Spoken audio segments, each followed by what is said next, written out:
Times network ద్వారా గుర్తించబడ్డ India's number 1 varicose veins hospital Avis ని సంప్రదించండి.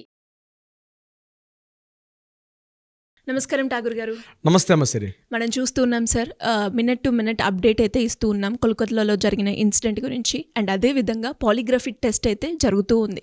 మనం ఇటు సంజయ్ రాయ్ని చూసినా అండ్ అలాగే సందీప్ ఘోష్ వాళ్ళిద్దరి మీద పాలిగ్రఫీ టెస్ట్ అయితే చేస్తున్నారు. అసలు ఏ బేసిస్ మీద అది చేస్తూ ఉన్నారు అండ్ లీగల్ ప్రొసీడింగ్ ఏ విధంగా ఉంటుంది, ఒకసారి దాని గురించి క్లియర్ ఇన్ఫర్మేషన్.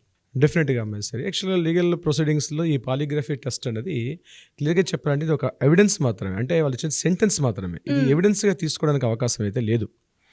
ఇప్పటివరకు మనకి ఏ సెక్షన్స్ కూడా దాన్ని క్లియర్గా ఒక ఎవిడెన్స్, ఈ ఎవిడెన్స్ మీద ఇతను ఖచ్చితంగా ఇతను అని చెప్పడానికి అవకాశం అయితే లేదు. అదొక it's a part of enquiries, investigation, it's a part of work ఉంటుంది పాలిగ్రఫీ టెస్ట్ అనేది. బేసిక్గా ఈ పాలిగ్రఫీ టెస్ట్ అలాగే నార్కో టెస్ట్, అగైన్ డిఎన్ఏ టెస్ట్లు ఇవన్నీ కూడా ఎవిడెన్స్ సపోర్ట్ చేస్తాయి. ఇండియన్ ఎవిడెన్స్ యాక్ట్ 1864 ప్రకారం సెక్షన్ 24లో దీనికి సంబంధించినటువంటి ఇన్ఫర్మేషన్ ఉంటుంది. ఈ పాలిగ్రఫీ టెస్ట్ని బిఫోర్ ఆయన కండక్ట్ చేసే ముందు కూడా ఎవరైతే క్యాండిడేట్ ఉంటారో అతని తాలూకు అప్రూవల్ కంపల్సరీ అవసరం. ఇక్కడ కీ పాయింట్. బట్ బిఫోర్ ఆయన దగ్గర సైన్ కూడా తీసుకుంటారు. సో ఈ టెస్ట్ బేస్ చేసుకొని ఇదే మెయిన్ ప్రైమ్ ఎవిడెన్స్. సో దీనివల్ల ఇతను ఖచ్చితంగా నిందితుడు అని మనం చెప్పే అవకాశం అయితే లేదు. It's a part of investigation, it's a part of investigation మనం ముందుగా చెప్పేది. అందులో ఏం చేస్తారంటే ఈ టెస్ట్ని కండక్ట్ చేసే బిఫోర్ ఎవరైతే సస్పెక్ట్ క్యాండిడేట్ ఉంటారో అతనికి ముందు రిటర్న్ సైన్ కూడా తీసుకుంటారు. ఏమని తీసుకుంటారంటే ఇది బేసిక్ కన్ఫర్మేషన్ కాదు, అతను యాక్సెప్టెన్స్ ఇస్తేనే ఈ టెస్ట్ కండక్ట్ చేయాలి. వితౌట్ అతను యాక్సెప్టెన్స్ లేకుండా ఈ టెస్ట్ కండక్ట్ చేసే రైట్ అనేది మన లా ప్రకారం లేదనమాట. సో ఖచ్చితంగా అతను ఎవిడెన్స్, అతను అప్రూవల్ అవసరం. అప్రూవల్లో కూడా ఏం మెన్షన్ చేస్తాడంటే వీళ్ళు చెప్తారు ఆయనకి ఈ అప్రూవల్ ఇది మెయిన్ కాదు, ఇట్స్ అ పార్ట్ ఆఫ్ ఇన్వెస్టిగేషన్లో పార్ట్ తప్పించి ఇది కన్ఫర్మేషన్ అయితే కాదు. పాలిగ్రఫీ టెస్ట్ అంటే ఇండియాలో కాదు, యూకే అండ్ కొన్ని అమెరికన్ కంట్రీస్లో, కొన్ని స్టేట్స్లో, అలాగే వెస్ట్రన్ కంట్రీ జర్మనీలో అయితే ఇవన్నీ కూడా అది బేసిక్గా తీసుకుంటారు. అంత టెక్నాలజీ డెవలప్ కాలేదు. మనకి ఇక్కడ it's a part of investigation అని చెప్తాను తప్పించి దీనికైతే క్లియర్గా అయితే కాదు. సో ఈ టెస్ట్లో ఏం చేస్తారంటే మీకు ఈసీజీ తెలుసు కదా, ఎలక్ట్రోకార్డియోగ్రాఫ్ అంటారు. అంటే మనిషికి ఏం చేస్తారంటే ఒక గ్రాఫ్ ఉంటుంది, అక్కడ ఎలక్ట్రోడ్స్ ఉన్నటువంటి గ్రాఫ్ ఉంటుంది.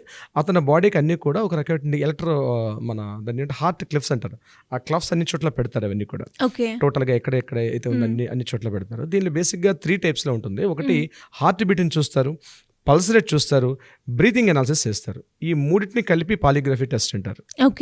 సో ఫస్ట్ హార్ట్ బీట్ ఏ రేంజ్లో ఉంటుంది, సెకండ్ పాయింట్ ఏంటి, ఆయన పల్స్ రేట్ ఏ రకంగా కొట్టుకుంటుంది. అంటే కొన్ని క్వశ్చన్స్ అడిగేటప్పుడు ఇవన్నీ ఐటమ్స్ అన్ని పెడతారు. దీని తర్వాత మనం మీకు కరోనా టైంలో చూసారా, మనం ఆక్సిజన్ చెకింగ్ చేసుకోవడానికి ఒక టెస్ట్ పెడుతుంది, ఎలక్ట్రో కోడ్స్ అంటారు. వాటిని కూడా అన్ని ఫింగర్స్గా పుటప్ చేస్తారు. ఇది కాకుండా ఆయన ఎంటైర్ బాడీ అంతా కూడా ఈ షర్ట్స్ అన్ని రిమూవ్ చేస్తారు, జస్ట్ అండర్వేర్తో నిలబెట్టి దీనికి సంబంధించిన డయోడ్స్ అన్నీ కూడా ఇన్స్టాల్ చేసి క్వశ్చనింగ్ చేయడం స్టార్ట్ చేస్తారు. అంటే ఈ క్వశ్చన్ చేయడంలో మెయిన్ ఏంటంటే ఒక క్వశ్చన్ అడిగేటప్పుడు ఆయన ఎట్లా రెస్పాండ్ అవుతున్నాడు, ఒక దీన్ని లైట్ టెస్ట్ అంటారు అనమాట. అంటే హార్ట్ బీట్ ఎలా ఉంటుంది, అతని పల్స్ రేట్ ఎలా ఉంటుంది, నిజమే చెప్తున్నాడు లేదా, స్వెట్టింగ్ ఎంత వస్తుంది, అతను కొన్ని కాంప్లికేటెడ్ క్వశ్చన్స్ అడిగేటప్పుడు ఆయన తాలూకా ఇది ఎగ్జాంపుల్ మనం అంటే మన ఆడియన్స్కి తెలియాలి ఎలా ఉంటాయి, దీన్ని సంబంధించి ఎలా ఇంటరాగేట్ చేస్తారు. అంటే మనం తెలియకుండానే మన బాడీలో ఉన్నటువంటి మన ఐస్ కానీ, మన లిప్స్ కానీ, మన బాడీ షోల్డర్స్ ఎలా రెస్పాండ్ అవుతాం అన్నది కొన్ని మూమెంట్స్ తెలుస్తాయి. సో దీనిలో ఎక్స్పర్ట్స్ ఏం చేస్తారంటే క్వశ్చన్ అడిగేటప్పుడు ఎంటైర్ తరో బాడీని చెక్ చేస్తారు. అయితే ఇక్కడ పాయింట్, ఇప్పుడు ట్రైన్డ్ ఐఎస్ఐ టెర్రరిస్టులు ఉంటారు, పవర్ఫుల్ పర్సన్స్ ఉంటారు, వాళ్ళు దీనికి కూడా దొరకరు. వాళ్ళైతే ఇప్పుడు ఉగ్రవాదులు అంటారు చూసారు, ఐఎస్ఐ ట్రైన్డ్ ఉంటే ఇప్పుడు కసబ్ లాంటి వాళ్ళు వస్తారు. మరి అలాంటి వాళ్ళకి దట్స్ ఎ డిఫరెంట్ ప్రాసెస్. వాళ్ళు నార్కో టెస్ట్లు కాదు కదా, మీకు ఇట్లాంటి పాలిగ్రఫీ టెస్ట్లు కూడా వాళ్ళు మీకు దొరకరు అనమాట. That's a different segment. But ఇక్కడ అట్లాంటి వాళ్ళు కాదు వీళ్ళు. సో ఈరోజు మన సందీప్ ఘోష్కి ఏదైతే చేస్తున్నారో ఏదైతే ఈ పాలిగ్రాఫ్ టెస్ట్ సంబంధించి అంతా కూడా ఇది ఒక ప్రాసెస్ ఉంటుంది. ఒక 4-5 మెంబర్స్ కూర్చుంటారు, ఆఫీసర్స్ కూర్చొని ఆయన బాడీకి ఇవన్నీ పుటప్ చేసిన తర్వాత క్వశ్చన్స్ అడగడం మొదలు పెడతారు. సో ఆ గ్రాఫ్స్లో వేవ్ లెంగ్త్ చూస్తారు, బ్రీతింగ్ చూస్తారు, స్వెట్టింగ్ వస్తుంది చూస్తారు. ఈ వచ్చినటువంటి స్వెట్టింగ్ని మళ్ళీ కలెక్ట్ చేసి మళ్ళీ డిఎన్ఏకి పంపిస్తారు. సో జనరల్గా డిఎన్ఏ టెస్ట్ అనేది జరిగినటువంటి సంఘటనలో ఒక పర్సన్ పార్టిసిపేట్ చేశాడా అంటే ఒక పర్సన్కి ఒక డిఎన్ఏ ఉంటుంది, అక్కడ డిఫరెంట్ డిఎన్ఏస్ ఉంటే ఇతను కూడా సస్పెక్ట్ చేసి పెడతారు.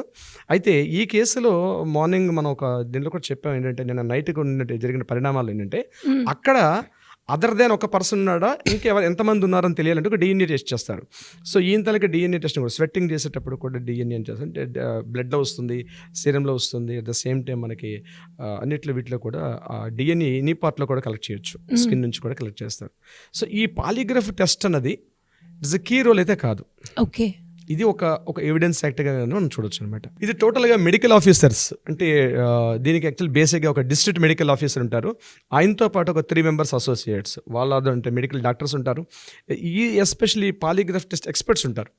మీకు ఫోరెన్సిక్ ఎఫ్ఎస్ఎల్ అంటాం మనం, ఆ ఫోరెన్సిక్ ఎక్స్పర్ట్స్ ఎలా ఉంటారో ఈ పాలిగ్రాఫ్ టెస్ట్ ఎక్స్పర్ట్స్ ఉంటారు. దానికి అదొక కోర్స్ అది యాక్చువల్. దాంట్లో వాళ్ళు ఉంటారు, డాక్టర్స్ ఉంటారు, ఆఫీసర్స్ ఉంటారు. వీళ్ళందరూ కూడా ఒక క్లోజ్డ్ సర్క్యూట్ రూమ్లో వీళ్ళందరినీ కూర్చోబెట్టి ఆ పర్సన్ని పెట్టి క్వశ్చన్స్ అడగడం జరుగుతుంది.